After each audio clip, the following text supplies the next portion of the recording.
سب سے پہلے جو بورڈ آف پیس کے اوپر پاکستان تحریک انصاف کا رد عمل آیا وہ میں آپ کے سامنے رکھتا ہوں. ایک تو بہت لیٹ انہوں نے رد عمل دیا، لیکن پھر بھی رد عمل میں آپ کو بتاتا ہوں. پاکستان تحریک انصاف نے حکومت کے بورڈ آف پیس میں شمولیت کے فیصلے کی شدید مذمت کرتے ہوئے فلسطینی عوام کے حق خود ارادیت کی مکمل حمایت کا اعادہ کیا ہے.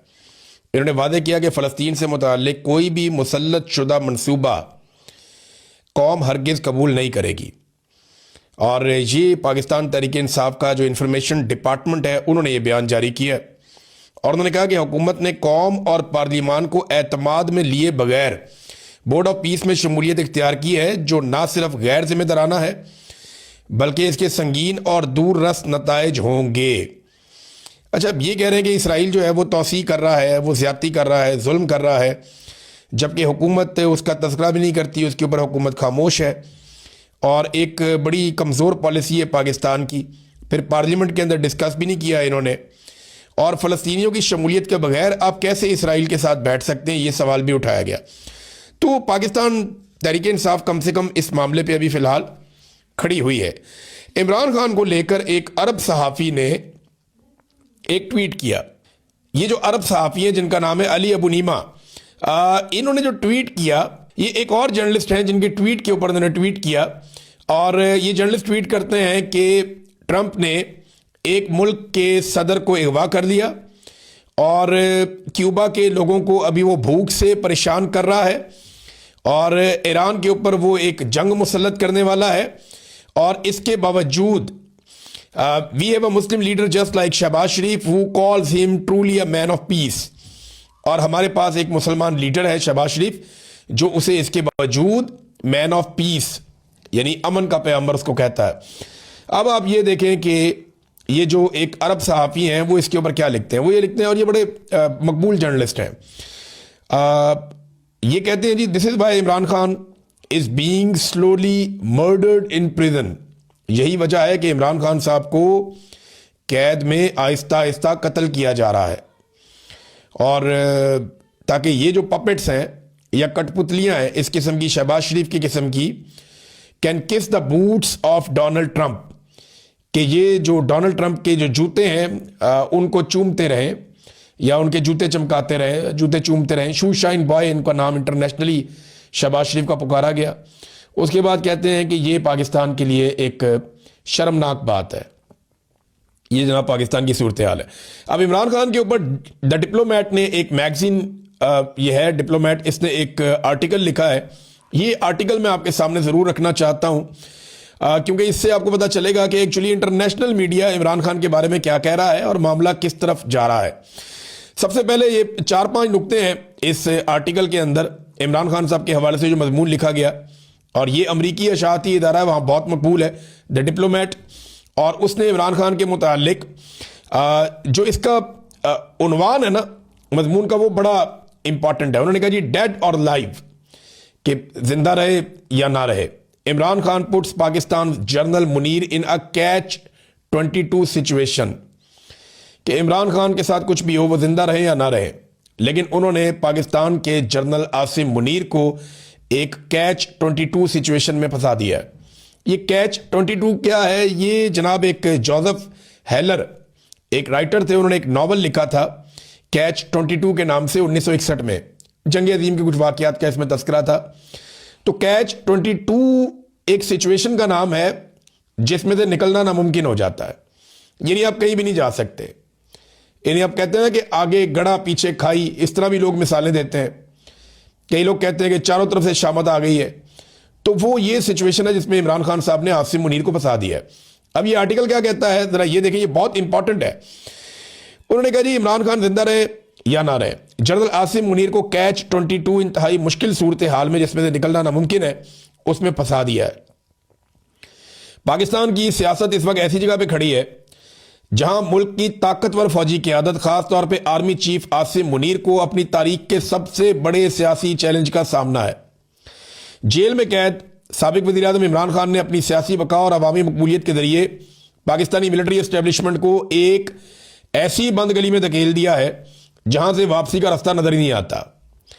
اب اس کے اندر نا انہوں نے 5 نقطے لکھے ہیں جو امپورٹنٹ ہیں، اور آخر میں انہوں نے کنکلوڈ کر دیا. میں مختصر آپ کو بتا دیتا ہوں.